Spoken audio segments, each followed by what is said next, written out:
الحمد لله نحمده ونستعينه ونؤمن به ونتوكل عليه ونعوذ بالله من شرور أنفسنا ومن سيئات أعمالنا من يهده الله فلا مضل له ومن يضلله فلا هادي له وأشهد أن لا إله إلا الله وحده لا شريك له وأشهد أن محمدا عبده ورسوله أرسله بالهدى ودين الحق ليظهره على الدين كله ولو كره المشركون اللهم صل على محمد وعلى آل محمد كما صليت على إبراهيم وعلى آل إبراهيم إنك حميد مجيد اللهم بارك على محمد وعلى آل محمد كما باركت على إبراهيم وعلى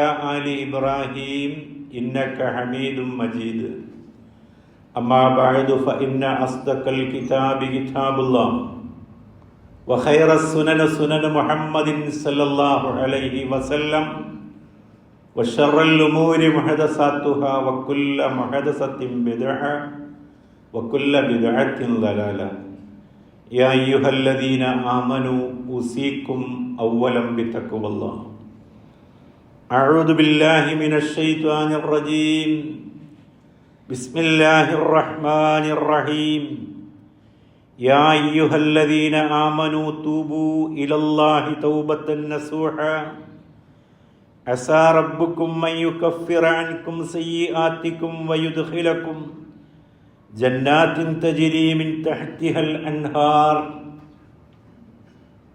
അള്ളാഹുവിൻ്റെ അടിമകളായ സഹോദരങ്ങളെ, അള്ളാഹുവിൻ്റെ വിധിവിലക്കുകൾ അനുസരിച്ച് ജീവിക്കാൻ എന്നെയും നിങ്ങളെയും ആദ്യമേ ഉണർത്തുകയാണ്, ഉപദേശിക്കുകയാണ്. അപ്രകാരം ജീവിച്ചു മരിക്കാൻ അള്ളാഹു നമ്മെ അനുഗ്രഹിക്കുമാറാകട്ടെ. പരിശുദ്ധ റമദാനിൻ്റെ 23-ാമത്തെ പകലിലാണ് നമ്മൾ. വളരെ പെട്ടെന്ന് ഈ ഒരു മാസം നമ്മിൽ നിന്ന് വിട പറയുകയാണ്. നമ്മുടെ ജീവിതത്തിൽ ഏറെ പ്രാധാന്യമുള്ള ഒരു അതിഥി നമ്മെ സന്ദർശിക്കാൻ വന്ന ശേഷം അദ്ദേഹം നമ്മിൽ നിന്ന് പിരിഞ്ഞു പോകുമ്പോൾ ഉണ്ടാകുന്ന, അല്ലെങ്കിൽ ആ യാത്രയാക്കുമ്പോൾ നമ്മൾ ഉണ്ടായിരിക്കേണ്ടുന്ന ഏറ്റവും കൃത്യമായ വീഴ്ച കൂടാതെയുള്ള ഒരു യാത്രയപ്പ്, അതുപോലെ ആയിരിക്കണം ഈ മാസത്തെ നമ്മൾ പറഞ്ഞയക്കേണ്ടത്. ഇനിയൊരു പക്ഷേ അടുത്ത ഒരു റമദാൻ വരുമ്പോൾ പറയുന്ന എനിക്കോ കേൾക്കുന്ന നിങ്ങൾക്കോ അതിന് കഴിഞ്ഞുകൊള്ളുന്നില്ല. അതൊരു വസ്തുതയാണ്. നിരന്തരമായി നമ്മൾ സ്വയം ഓർക്കേണ്ട ഒരു കാര്യവും കൂടിയാണത്. മതത്തിൽ ഈ പര്യവസാനങ്ങൾക്ക് വലിയ പ്രാധാന്യമുണ്ട്. ഒരു കാര്യത്തിൻ്റെ ഏറ്റവും ആദ്യ ഭാഗത്തേക്കാൾ വലിയ പ്രാധാന്യമുണ്ട് അതിൻ്റെ അവസാന ഭാഗം എന്നുള്ളത്. ഖുർആനിൽ നമ്മുടെ ആയുസ്സിനെ സംബന്ധിച്ച് പറയുന്നിടത്ത് ആ കാര്യം വന്നിട്ടുണ്ട്. യാ അയ്യുഹല്ലദീന ആമനു, അല്ലയോ സത്യവിശ്വാസികളെ, ഇത്തഖുല്ലാഹ ഹഖ്ക തുഖാതി, അള്ളാഹുവിനെ സൂക്ഷിക്കേണ്ട മുറപ്രകാരം നിങ്ങൾ സൂക്ഷിക്കണം. വലാ തമൂത്തുന്ന ഇല്ലാ വഅൻതും മുസ്ലിമൂൻ, മുസ്ലിങ്ങളായിക്കൊണ്ടല്ലാതെ നിങ്ങളൊരാൾ മരിച്ചു പോകരുത് എന്ന് പറയുന്നത് ജീവിതത്തിൽ ഇസ്ലാമിൻ്റെതായ എല്ലാ കാര്യങ്ങളും വളരെ കൃത്യമായി കൊണ്ടു നടന്ന ആളുകൾ അവസാന ഘട്ടത്തിൽ അതെല്ലാം കളഞ്ഞു കുളിക്കുന്ന ഒരവസ്ഥയിൽ ആയിപ്പോകരുത് എന്ന അർത്ഥത്തിലാണ്. അപ്പോൾ ജീവിതത്തിൻ്റെ എല്ലാ ഭാഗത്തും എപ്പോഴും മുസ്ലിമായിരിക്കുക എന്നതുപോലെ തന്നെ പ്രാധാന്യമാണ്. പരിശുദ്ധ റമദാനെ നമ്മൾ യാത്രയാക്കുമ്പോൾ എത്ര കണ്ടിത് നമുക്ക് ഉപകാരപ്പെട്ടിട്ടുണ്ട് എന്നൊരു ചിന്ത നമ്മുടെ ഭാഗത്തുണ്ടാകണം. റമദാനിൻ്റെ ആദ്യത്തിൽ വലിയ ആവേശവും സജീവതയുമായിരുന്നു എല്ലാ പള്ളികളിലും. പക്ഷെ നമ്മൾ കണ്ടുവരുന്നത് അതിൻ്റെ അവസാനത്തോടടുക്കുമ്പോൾ പള്ളികളൊക്കെ റമദാന് മുമ്പ് ആരൊക്കെ ഉണ്ടായിരുന്നോ അവരിലേക്ക് മാത്രം ചുരുങ്ങിപ്പോകുന്ന, ഇതൊന്നും നമ്മെ കാര്യമായി ബാധിച്ചിട്ടില്ല എന്ന് കൃത്യമായി നമ്മൾ തന്നെ പ്രഖ്യാപിക്കുന്ന പോലെ നമുക്ക് തോന്നിപ്പോവുകയാണ്. ഒരു പരീക്ഷ എഴുതുന്ന കുട്ടിയുടെ പരീക്ഷയുടെ അവസാന ഭാഗത്തുണ്ടാകുന്ന ജാഗ്രതയും സൂക്ഷ്മതയും റമദാനിൻ്റെ അവസാന ഭാഗത്തുണ്ടാകണമെന്നാണ് പറയുന്നത്. എന്താണ് ഈ മാസം കൊണ്ട് ലക്ഷ്യമാക്കിയത്? അവിടേക്കാണ് നമ്മൾ പോകേണ്ടത്. പ്രവാചകൻ സല്ലല്ലാഹു അലൈഹി വസല്ലമ റമദാനിലെ ഒന്നാമത്തെ ഖുതുബയിൽ പ്രവാചകൻ പതിവിന് വിപരീതമായി ഓരോ പടവുകളിലും പ്രവാചകൻ ആമീൻ പറഞ്ഞതായി നമ്മൾ സൂചിപ്പിക്കുകയുണ്ടായി. അത് ഈ മാസം കടന്നു വന്നിട്ടും പാപങ്ങൾ പൊറുപ്പിക്കാൻ ഒരാൾക്ക് കഴിഞ്ഞില്ല എങ്കിൽ അവൻ നരകത്തിലേക്ക് മുഖം കുത്തി വീഴട്ടെ എന്നാണ് മലക്ക് ജിബ്രീൽ പ്രാർത്ഥിച്ചത്. ആ പ്രാർത്ഥനയ്ക്കാണ് ഞാൻ ഉത്തരം പറഞ്ഞത് എന്നാണ് പ്രവാചകൻ പറഞ്ഞത്. എങ്കിൽ അത് വളരെ പ്രധാനപ്പെട്ടൊരു സംഗതിയാണ്. നമ്മുടെ പാപങ്ങൾ പൊറുപ്പിക്കാൻ നമുക്ക് പറ്റിയോ എന്നതാണ്. നമ്മുടെ പാപങ്ങൾ പൊറുക്കപ്പെട്ടിട്ടുണ്ടോ? അതിന് എത്ര കണ്ട് നമ്മുടെ പാപങ്ങളെ നമ്മൾ ഓർക്കുന്നുണ്ട്? ആ പാപങ്ങൾ അള്ളാഹുവിൻ്റെ മുമ്പിൽ എത്ര കണ്ടെടുത്തു പറയാൻ നമുക്ക് സാധിച്ചിട്ടുണ്ട്? ഇതൊക്കെ നമ്മൾ ചെയ്യേണ്ട കാര്യമാണ്. നമ്മളതൊക്കെ വളരെ ഭംഗിയായി ഓർക്കുകയും അതിനുവേണ്ടി പ്രത്യേകമായി സമയം കണ്ടെത്തുകയും അങ്ങനെയൊക്കെ പറയുകയും ചെയ്തിട്ടുണ്ട് എങ്കിൽ നമുക്ക് പ്രതീക്ഷയ്ക്ക് വകയുണ്ടാകും. അള്ളാഹു ഒരാളുടെയും പശ്ചാത്താപം തിരസ്കരിക്കുകയില്ല. അങ്ങേയറ്റം പശ്ചാത്താപം സ്വീകരിക്കുന്നവനാണ് പടച്ചവൻ. മനുഷ്യർ 2-3 വിധത്തിലാണുള്ളത്. ചെയ്തുപോയ കുറ്റബോധം കൊണ്ട് ജീവനൊടുക്കിയ ആളുകളുണ്ട്. ഇത്രയും വലിയ പാതകം ഞാൻ ചെയ്തു പോയല്ലോ എന്ന് വിചാരിച്ച് ജീവൻ തന്നെ ത്യജിച്ചു കളഞ്ഞ ആളുകൾ മനുഷ്യരുടെ കൂട്ടത്തിലുണ്ട്. അതേപോലെ തന്നെ ചെയ്തു പോയ പാപം മറ്റു പലരുടെയും അരികിൽ പറഞ്ഞതിൻ്റെ പേരിൽ അത് കേട്ട ആളുകളുടെ ചൂഷണങ്ങൾക്ക് വിധേയമാകേണ്ടി വന്നവരും മനുഷ്യരിലുണ്ട്. നമ്മളുടെ ജീവിതത്തിൽ സംഭവിച്ചു പോയ പോരായ്മകൾ വളരെ വേണ്ടപ്പെട്ട ഒരാളോട് പറയുമ്പോൾ ആ അറിവിനെ അയാൾ ചൂഷണത്തിന് വിധേയമാക്കുകയാണ്, നമ്മളെ ബ്ലാക്ക്മെയിൽ ചെയ്യാൻ ഉപയോഗിക്കുകയാണ്. ആ രീതിയിലൊക്കെ ചൂഷണത്തിന് വിധേയമാകപ്പെട്ട ആളുകളുണ്ട്. മൂന്നാമത്തെ ഒരു കൂട്ടരെന്ന് പറയുന്നത് നമുക്കൊന്നും ഇനിയൊരു പശ്ചാത്താപം ഉണ്ടാവില്ല, ഈ ജീവിതം കൊണ്ട് ചെയ്ത് കൂട്ടാൻ പറ്റാത്ത അത്രയും നമ്മൾ ചെയ്തു കൂട്ടിയിട്ടുണ്ട്, ഇനിയിപ്പോൾ അങ്ങനെയൊന്നും നോക്കേണ്ടതില്ല, ഇനി ഇങ്ങനെയൊക്കെയാണ് പോട്ടെ എന്ന് വിചാരിച്ച് ആ പാപങ്ങളിൽ തന്നെ അള്ളിപ്പിടിച്ച് കഴിയുന്ന ആളുകളുമുണ്ട്. എന്നാൽ ഒരു വിശ്വാസിയെ സംബന്ധിച്ചിടത്തോളം ഇത്തരം എല്ലാ ചിന്താഗതികളെയും ഇസ്ലാം നിരാകരിക്കുന്നു എന്നുള്ളതാണ്. ബുഖാരി ഉദ്ധരിക്കുന്ന ഹദീസിൽ അള്ളാഹുവിൻ്റെ റസൂൽ പറയുന്നുണ്ട്, കുല്ലു ബനി ആദമ ഖത്താഊൻ, ആദമിൻ്റെ മക്കളൊക്കെയും പാപികളാണ്, പാപം ചെയ്യുന്നവരാണ്. ഒരൊറ്റ മനുഷ്യനും പാപം ചെയ്യാത്തവരില്ല. വഖൈറു ഖത്താഊന തവ്വാബൂൻ, ആ പാപികളിൽ ഏറ്റവും നല്ലവരായ ആളുകൾ പശ്ചാത്തപിച്ചു മടങ്ങിയവരാണ്. പ്രവാചകൻ സല്ലല്ലാഹു അലൈഹി വസല്ലം പറയാം. അപ്പോൾ പാപം ചെയ്യുക എന്നത് ഒരിക്കലും പൊറുക്കപ്പെടാത്തൊരു പാപമായിട്ടോ അതല്ലെങ്കിൽ ഒരാളെ എഴുതിത്തള്ളാനുള്ള കാരണമായിട്ടോ അല്ലാഹു കാണുന്നില്ല.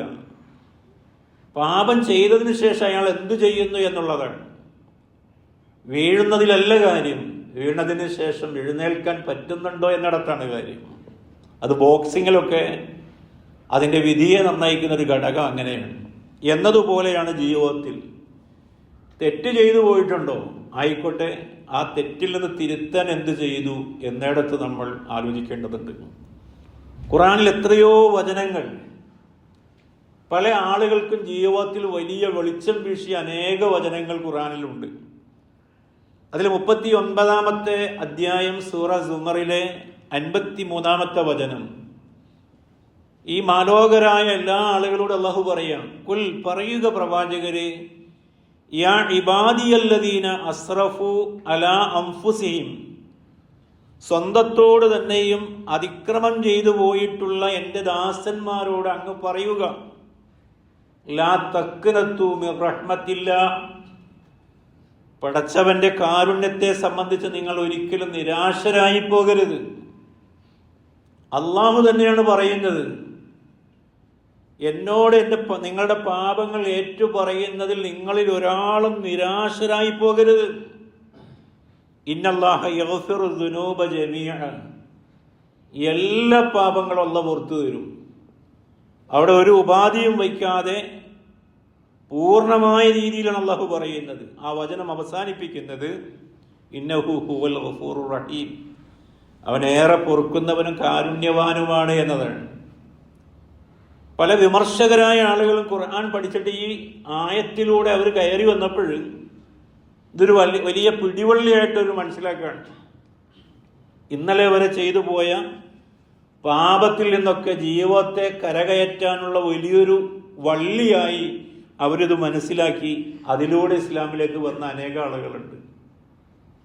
അപ്പൊ ജീവിതത്തിൽ ഒരു വലിയ ആശ്വാസവും പ്രതീക്ഷയുമാണ് ഈ വചനത്തിലൂടെ അല്ലാഹു പറയുന്നത്.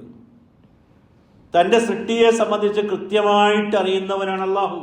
അതാണ് അതിൻ്റെ പ്രത്യേകത. എനിക്ക് നിങ്ങളോട് പലതും മറച്ചു വയ്ക്കാനുണ്ടാകും, നിങ്ങൾക്ക് എന്നോടും മറച്ചു വയ്ക്കാനുണ്ടാകും.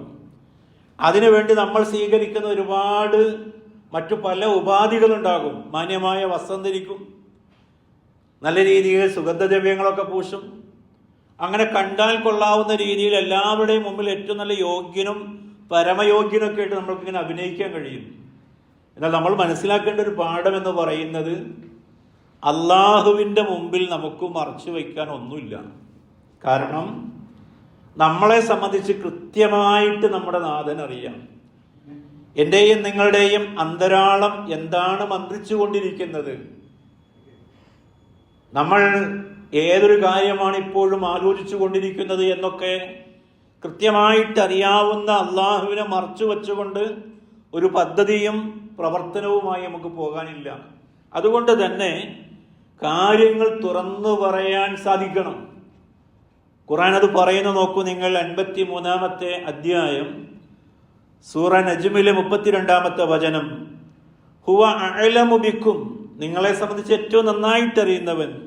ഇത് അൻശഅക്കും മിനൽ അർളി, ഭൂമിയിൽ നിന്ന് നിങ്ങളെ സൃഷ്ടിച്ചപ്പോൾ ആ സന്ദർഭത്തിൽ നിങ്ങളെപ്പറ്റി ഏറ്റവും നന്നായിട്ട് അറിയുന്നവനാണ് അല്ലാഹു. ഇത് അൻതും അജിന്നത്തുൻ ഫീ ബുത്തൂനി ഉമ്മഹാത്തിക്കും, നിങ്ങൾ നിങ്ങളുടെ ഉമ്മമാരുടെ വയറുകളിൽ ഗർഭസ്ഥ ശിശുവായിരിക്കുന്ന ഘട്ടത്തിലും നിങ്ങളെപ്പറ്റി ഏറ്റവും നന്നായിട്ട് അറിയാവുന്നവൻ നിങ്ങളുടെ ഈ നാഥനാണ്. ഫലാ തുസക്കു, അതുകൊണ്ട് നിങ്ങൾ ആത്മപ്രശംസ നടത്തേണ്ടതില്ല. ഞാൻ അങ്ങനെയാണ്, ഞാൻ ഇങ്ങനെയാണ്, അല്ലെ, ചെയ്തതിനെങ്ങനെ എടുത്തു പറഞ്ഞ് പർവ്വതീകരിച്ച് നമ്മളെ കഴിഞ്ഞിട്ട് ഇനി ആളുള്ളൂ, നമ്മളൊന്നും ഇല്ലായിരുന്നെങ്കിൽ ഇവിടുത്തെ അവസ്ഥ എന്താകുമായിരുന്നു എന്നൊക്കെയുള്ള രീതിയിൽ ഗീർവാണങ്ങൾ അടിക്കേണ്ടതില്ല. എല്ലാം അല്ലാഹ്ക്ക് വളരെ കൃത്യമായിട്ടറിയാം. ഹുവ അഅലമു ബിമനിത്തക്ക, നിങ്ങളിൽ ആരാണ് സൂക്ഷ്മത പാലിക്കുന്നതെന്നുള്ള അല്ലാഹ്ക്കറിയാം. എത്ര വൃത്തിയായിട്ടാണ് ആ ഭാഗം അല്ലാഹു പറഞ്ഞു വയ്ക്കുന്നത്. അതുകൊണ്ട് തന്നെ എനിക്കെൻ്റെ നാഥനിൽ നിന്ന് ഒരു സംഗതിയും മറച്ചു വയ്ക്കാനില്ല. പച്ചയായ മനുഷ്യനാണ് ഞാൻ അള്ളാഹുവിൻ്റെ അരികിൽ.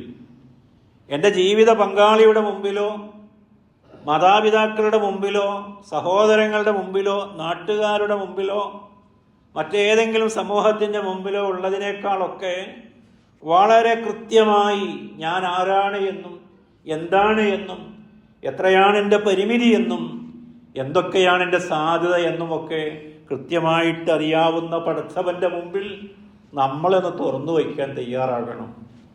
അതിനീ കഴിഞ്ഞുപോയ 23 ദിവസങ്ങളിൽ വല്ലോർക്കും പറ്റിയിട്ടുണ്ടോ എന്നതാണ്. അങ്ങനെ ഒരു സമയം നമ്മൾ കണ്ടെത്തിയോ? അതല്ല യാന്ത്രികമായി എല്ലാവരും നോമ്പ് പിടിക്കുന്നു, നമ്മളും നോമ്പ് പിടിക്കുന്നു, നോമ്പ് തുറക്കുന്നു, അങ്ങനെ പലജാതി പ്രവർത്തനങ്ങളുമായി ഇങ്ങനെ നമ്മളിങ്ങനെ കെട്ടിമറിയുകയായിരുന്നു. നമ്മൾ നമ്മിലേക്ക് മടങ്ങിയോ എന്നതാണ്. പടച്ചവൻ ഒരാളെയും മാറ്റി നിർത്തിയില്ല. അതാണ് അള്ളാഹുവിൻ്റെ തീരുമാനം. ഖുർആനിലെ 35-ാമത്തെ അധ്യായം സൂറ ഫാത്തിറിലെ 32-ാമത്തെ വചനം. ഈ വേദത്തിൻ്റെ അനന്തരാവകാശികളായി വേദത്തിൻ്റെ ഉത്തരവാദിത്വം ഏൽപ്പിച്ചു കൊടുത്ത അവകാശികളെ പറ്റി അള്ളാഹു പറയാണ്. അതിൽ ആരൊക്കെ ഉണ്ട് എന്ന് അള്ളാഹു പറയാം. നോക്കൂ നിങ്ങൾ ആ വചനം. സുമ്മ ഔറസ്നൽ കിതാബ, വേദം അവകാശപ്പെടുത്തി കൊടുത്ത ആളുകൾ. അള്ളാഹു പറയാ, നാം വേദം അവകാശപ്പെടുത്തി കൊടുത്ത ആളുകൾ. അല്ലദീന സ്തഫൈനാ മിൻ ഇബാദിന, നമ്മുടെ ദാസന്മാരിൽ നിന്ന് നാം തിരഞ്ഞെടുത്ത ആളുകളിൽ ഫമിൻഹും ലാലിമുൻ ലിനഫ്സിഹി, സ്വന്തത്തോട് തന്നെ അതിക്രമം ചെയ്തു പോയ ആളുകളുണ്ട്. ഈ വേദത്തിന്റെ പിൻഗാമികളായി അള്ളാഹു തിരഞ്ഞെടുത്ത മനുഷ്യന്മാരിൽ അവരൊരു കാലത്ത് വലിയ അക്രമികളായിരുന്നു. ആ അക്രമികളെ അള്ളാഹു മാറ്റിവച്ചില്ല. വമിൻഹും മുക്തസിദുൻ, അതേപോലെ തന്നെ അവരിൽ മധ്യമ നിലപാടുകാരായ ആളുകളുണ്ടായിരുന്നു. സാഹചര്യങ്ങളും സൗകര്യങ്ങളും ഒക്കെ അനുസരിച്ച് നന്മയും തിന്മ ചെയ്യാൻ പറ്റുന്ന സന്ദർഭങ്ങളിൽ അതുമൊക്കെയായി ഇങ്ങനെ നന്മയും തിന്മയും സമ്മിശ്രമായി ജീവിതത്തിൽ ചെയ്തു പോയ ആൾക്കാരും കൂട്ടത്തിലുണ്ടായിരുന്നു. വമിൻഹും സാബിഖും ബിൽ ഖൈറാത്ത്, നന്മയിൽ ഏറെ മുന്നിട്ട ആളുകളും അവരുടെ കൂട്ടത്തിലുണ്ടായിരുന്നു. ബിഇദ്നില്ല, പടച്ചവന്റെ അനുമതിയോടുകൂടി. ദാലിക ഹുവൽ ഫദ്ലുൽ കബീർ, അതാണ് ഏറ്റവും വലിയ ഔദാര്യം എന്ന് പറയുന്നത്. ആ ആയത്തിനെ വിശദീകരിച്ച മുഫസ്സിറുകൾ ഇമാം ഇബ്നു കസീർ പറയാ, ലാലിമുൽ നഫ്സി, ആ മനുഷ്യരെന്ത് ചെയ്തു? നിർബന്ധമായ കർമ്മങ്ങൾ ഒഴിവാക്കിയ ആളുകളാണ്. അതേപോലെ തന്നെ നിഷിദ്ധമായ കാര്യങ്ങൾ, മദ്യപാനം, വ്യഭിചാരം പോലെയുള്ള ഒരു വ്യക്തി ഒരിക്കലും ചെയ്യാൻ പാടില്ലാത്ത അത്രയും വലിയ കൊടിയ പാപങ്ങൾ സ്വന്തത്തോട് ചെയ്ത ആളുകളാണ്. ആ ആളുകളെയും അള്ളാഹു ഉൾക്കൊണ്ടു എന്നാ പറയുന്നത്. എന്ന് വച്ചാൽ നന്നാവാൻ നിങ്ങൾ തീരുമാനിച്ചാൽ പടച്ചവന്റെ ഭാഗത്തുനിന്ന് അതിനൊരു തടസ്സമില്ല എന്നാണ്. എന്നാണോ നമ്മൾ നന്നാകാൻ തീരുമാനിക്കുന്നത്, ആ തീരുമാനത്തിന് അള്ളാഹുവിൻ്റെതായ ഭാഗത്തുനിന്ന് ഒരു തടസ്സമായി നിങ്ങളിനി നന്നാവേണ്ടതില്ല എന്ന് പറയുന്നത് നിങ്ങളുടെ ആത്മാവ് തൊണ്ടക്കുഴിയിൽ വരുമ്പോൾ മാത്രമാണ്. അതുവരെയും അതിനുള്ള അവസരങ്ങളുണ്ട് എന്നതാണ്. നോക്കൂ നിങ്ങൾ, തൗബ എന്ന് പറയുന്നത് പശ്ചാത്താപം, ആ വാക്കിന്റെ നിഷ്പന്നമായ പദം താബ എന്നാണ്. താബ എന്ന് പറഞ്ഞാൽ മടങ്ങി എന്നാണ്. ഒരാൾ പോക്ക് ശരിയല്ല എന്ന് മനസ്സിലാക്കി ശരിയായ റൂട്ടിലേക്ക് മടങ്ങി വരുന്നതിനെയാണ് തൗബ എന്ന് പറയാം. പലപ്പോഴും നമ്മൾ പറയാറുണ്ട് അള്ളാഹു അതികഠിനമായി ശിക്ഷിക്കുന്നവനാണ്. അള്ളാഹ് തന്നെ പറയുന്നുണ്ട്, അള്ളാഹുവിനെ ശിക്ഷിക്കുന്നത്, അള്ളാഹു ശിക്ഷിക്കുന്നത് പോലെ ശിക്ഷിക്കുന്നവനായി ആരുമില്ല. അത്രയും കഠിനമായി ശിക്ഷിക്കുന്നവനാണ് അള്ളാഹു. പക്ഷെ അള്ളാഹുവിൻ്റെ ഈ ശിക്ഷയ്ക്ക് വിധേയനാകുന്ന മനുഷ്യൻ ആരാണ്? ഫബിമാ റഹ്മത്തി വസിഅത്ത് കുല്ല ഷൈഇൻ, എൻ്റെ കാരുണ്യം എല്ലാവരുടെ മേലും എല്ലാ വസ്തുക്കളുടെ മേലും വിശാലമായിരിക്കുന്നു. എന്നാൽ എൻ്റെ ശിക്ഷയാകട്ടെ ഞാൻ ഉദ്ദേശിക്കുന്നവർക്ക് വേണ്ടി മാത്രമാണ്. 1000 വട്ടം പൊറുക്കാൻ തയ്യാറുള്ള പടച്ചവൻ ഇവിടെ ഉണ്ടായിട്ട് ഒരാൾ നരകത്തിൽ പോകേണ്ടി വന്നു എന്ന് പറയുന്നത് അത്രമേൽ അയാൾ അപരാധിയായി പോയതുകൊണ്ടല്ലേ? എന്നാലോചിച്ച് നോക്കൂ. തിരുത്താനുള്ള അനേകം അവസരങ്ങൾ ജീവിതത്തിലുണ്ടായിട്ട് അനേക റമദാനുകളിൽ അദ്ദേഹം സജീവമായിട്ട് ജീവനോടുകൂടി ഇരിക്കാൻ അള്ളാഹു ഭാഗ്യം നൽകിയിട്ട് ഒരുപാട് ഉദ്ബോധനങ്ങൾ അള്ളാഹുവിൻ്റെ ഭവനങ്ങളിൽ നിന്ന് കേൾക്കാനുള്ള അവസരങ്ങൾ ഉണ്ടായിട്ട് അവനവനെ തിരുത്താനോ നന്മയിലേക്ക് തിരിച്ചു വരാനോ പറ്റാതെ പോയി എങ്കിൽ തീർച്ചയായും അയാൾ അപരാധി തന്നെയാണ് എന്നതിന് മറ്റൊരു സാക്ഷിത്വം വേണ്ടതില്ല. അയാൾ തന്നെയും അയാൾക്കെതിരായി സാക്ഷിയായിക്കൊള്ളുമെന്നാണ് പറയുന്നത്. അപ്പോൾ ഇത്രയും വലിയൊരു കലവറ നോക്കൂ നിങ്ങൾ. ഇമാം മുസ്ലിം റിപ്പോർട്ട് ചെയ്ത ഹദീസിൽ അത് വളരെ വ്യക്തമായി അള്ളാഹു വിശദീകരിക്കുകയാണ്. ഒരു ഖുദ്സിയായ വചനമാണ്. ഇന്നല്ലാഹ തആല യബ്സുത്തു യദഹു ബില്ലൈൽ, രാത്രിയിൽ അള്ളാഹു അവന്റെ കൈകളെ നിവർത്തി വച്ചിരിക്കുന്നു.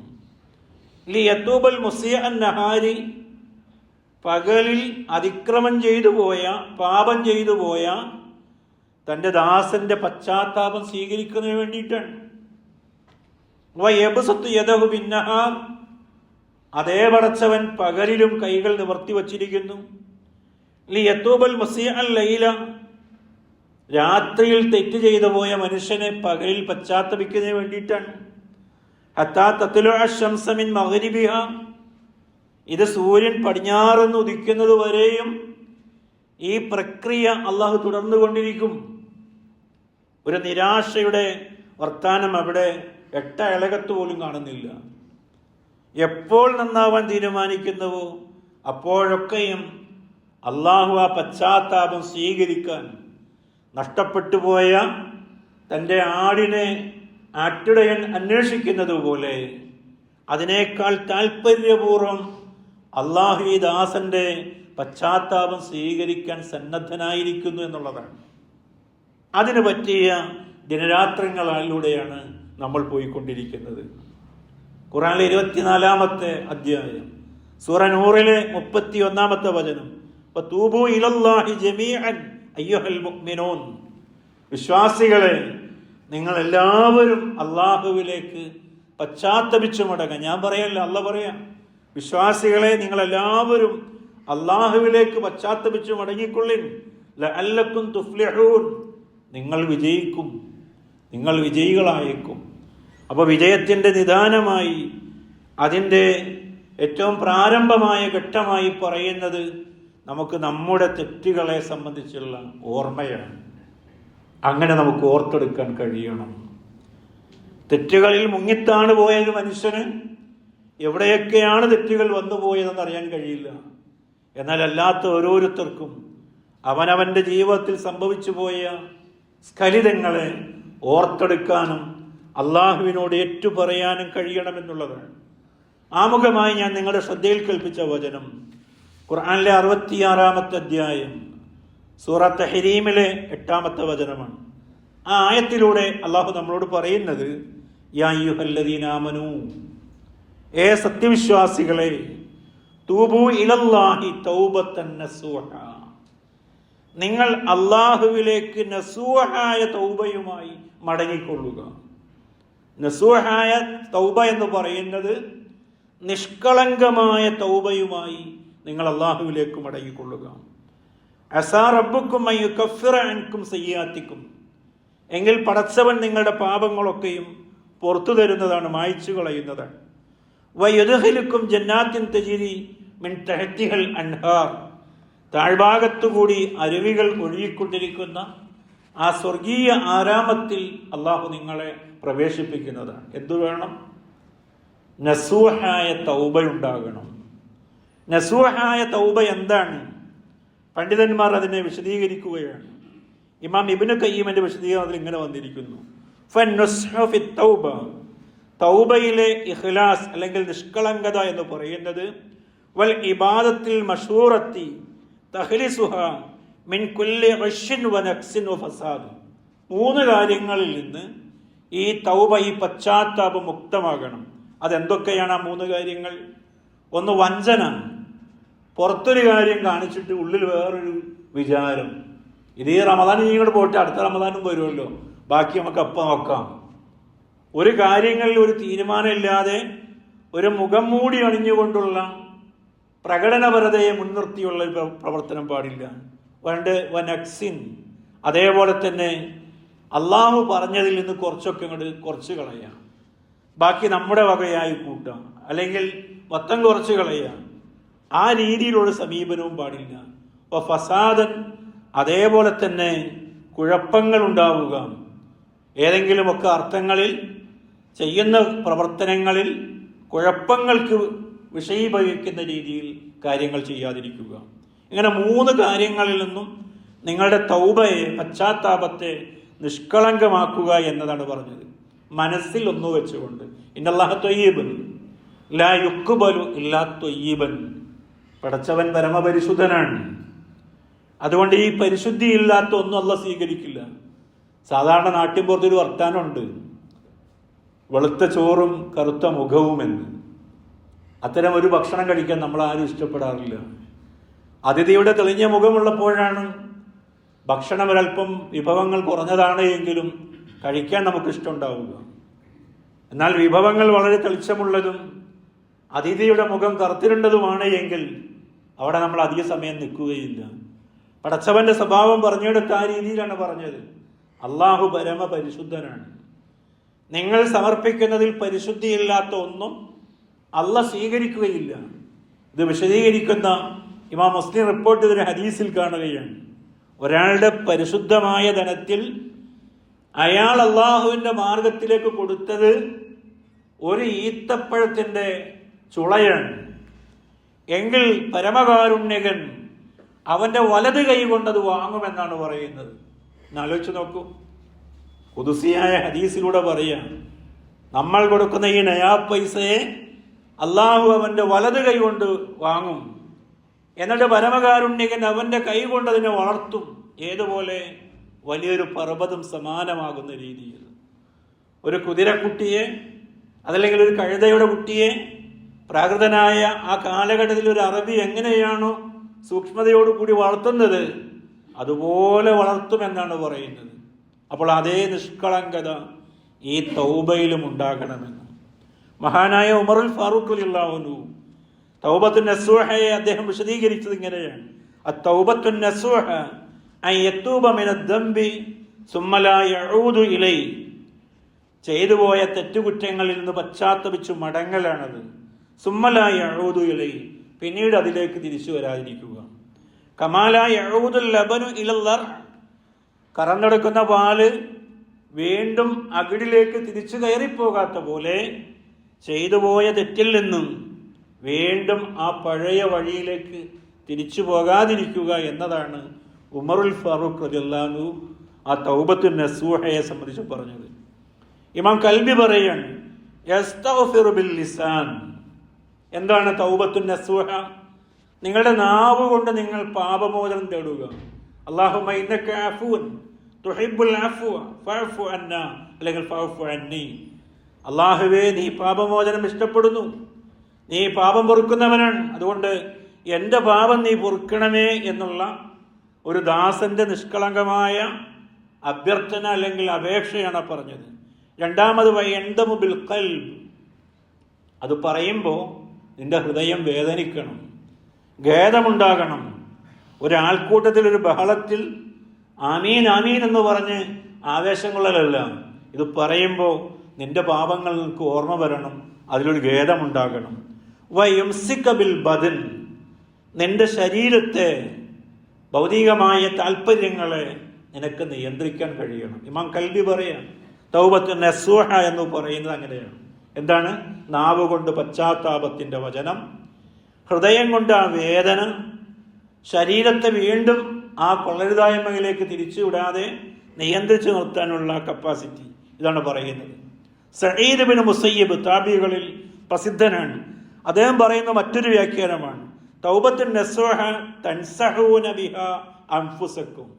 ഇത് ഓരോരുത്തരും അവനവനോട് പറയുന്നതാണ് എന്നതാണ്. തൗബത്തുൻ നസൂഹയായ ഒരാള് അവനോട് തന്നെയാണ് പറയുന്നത്. ജഅലഹാ ബിമഅനാ നാസിഹത്തിൻ ലിത്തായിബ്, തൗബ ചെയ്യുന്നവൻ അവനെ തന്നെ നിയന്ത്രിച്ചു നിർത്തുന്ന തന്നോട് തന്നെയുള്ള ഉപദേശമാണ് നിഷ്കളങ്കമായ പശ്ചാത്താപം. ഞാൻ എന്നെ കൽപ്പിക്കുകയാണ്, നിങ്ങളോട് കൽപ്പിക്കുന്നതിനേക്കാൾ ഗൗരവത്തിൽ ഞാൻ എന്നോട് പറയുകയാണ്, ഇന്നെ കാര്യങ്ങളൊക്കെ വിട്ടു നിൽക്കണം. അതൊരു ഇച്ഛാശക്തിയോടുകൂടി ആയി കഴിയുമ്പോൾ നമുക്കതിനെ നേരെയാക്കാൻ കഴിയും. ഇപ്പം പറഞ്ഞു വന്നതിൻ്റെ 3 ഭാഗം എന്ന് പറയുന്നത് എല്ലാ പാപങ്ങളെയും പൂർണ്ണമായും ഉൾക്കൊള്ളാൻ കഴിയുക, അങ്ങനെ ഓർത്തെടുക്കാൻ കഴിയുക. ഒരു വിശ്വാസിയെ സംബന്ധിച്ചിടത്തോളം ചെയ്തു പോയ പാപങ്ങൾ നിരന്തരമായി അവനെ വേദനിപ്പിക്കും. ആ വേദന നിങ്ങളുടെ മനസ്സിലുണ്ട് എങ്കിൽ നിങ്ങളൊരു വിശ്വാസിയാണ്. ഒരു ഹദീസ് വചനം അങ്ങനെയാണ്. നേരെ മറിച്ച് ഒരു മുനാഫിക്കായ മനുഷ്യൻ, അയാൾ കാണുന്നത് ഏതുപോലെയാണ്? തൻ്റെ മൂക്കിൻ്റെ തുമ്പത്ത് വന്നിരിക്കുന്ന ഒരു ഈച്ചയെ കണക്കെയാണ് ഒരു പാപത്തെ കാണുന്നത്. ഗൗരവമില്ല, അയാൾ തന്നെ അത് ഓർക്കുന്നില്ല, അശ്രദ്ധമായി പോകുന്ന അവസ്ഥ. അത് പാടില്ല എന്നതാണ്. തൻ്റെ ജീവിതത്തിൽ സംഭവിച്ചു പോയല്ലോ എന്നുള്ള കൃത്യമായ വിവരം അല്ലെങ്കിൽ ആലോചന ഉണ്ടാകണം. അങ്ങനെയെല്ലാം ഓർത്തെടുക്കാൻ കഴിയണം. രണ്ടാമത്തെ ഭാഗം പൂർണ്ണവും അചഞ്ചലവും സത്യസന്ധവുമായിട്ടുള്ള നിശ്ചയദാർഢ്യം. ഇതെനിക്ക് വേറൊരാളെ കേൾപ്പിക്കാനില്ല, ഇത് ഞാനും എൻ്റെ രക്ഷിതാവും തമ്മിലുള്ളതാണ്. അതുകൊണ്ട് അതൊരു നിശ്ചയദാർഢ്യമായി ഒരു ഇച്ഛാശക്തിയോടുകൂടി ഒരു തീരുമാനമെടുക്കലാണ്. മൂന്നാമത്തെ ഭാഗം അതിൻ്റെ പരിശുദ്ധിയെ അപകീർത്തിപ്പെടുത്തുന്ന അല്ലെങ്കിൽ നിരാകരിക്കുന്ന മാലിന്യങ്ങൾ വീണ്ടും ജീവിതത്തിലേക്ക് വരാതെ സൂക്ഷിക്കുക എന്നതാണ്. ആ നിലയിൽ ജീവിതത്തെ ഏറ്റവും സംശുദ്ധീകരിക്കാൻ ആത്മവിശുദ്ധി നേടാൻ ഞാനും നിങ്ങളും തയ്യാറാകേണ്ടതുണ്ട്.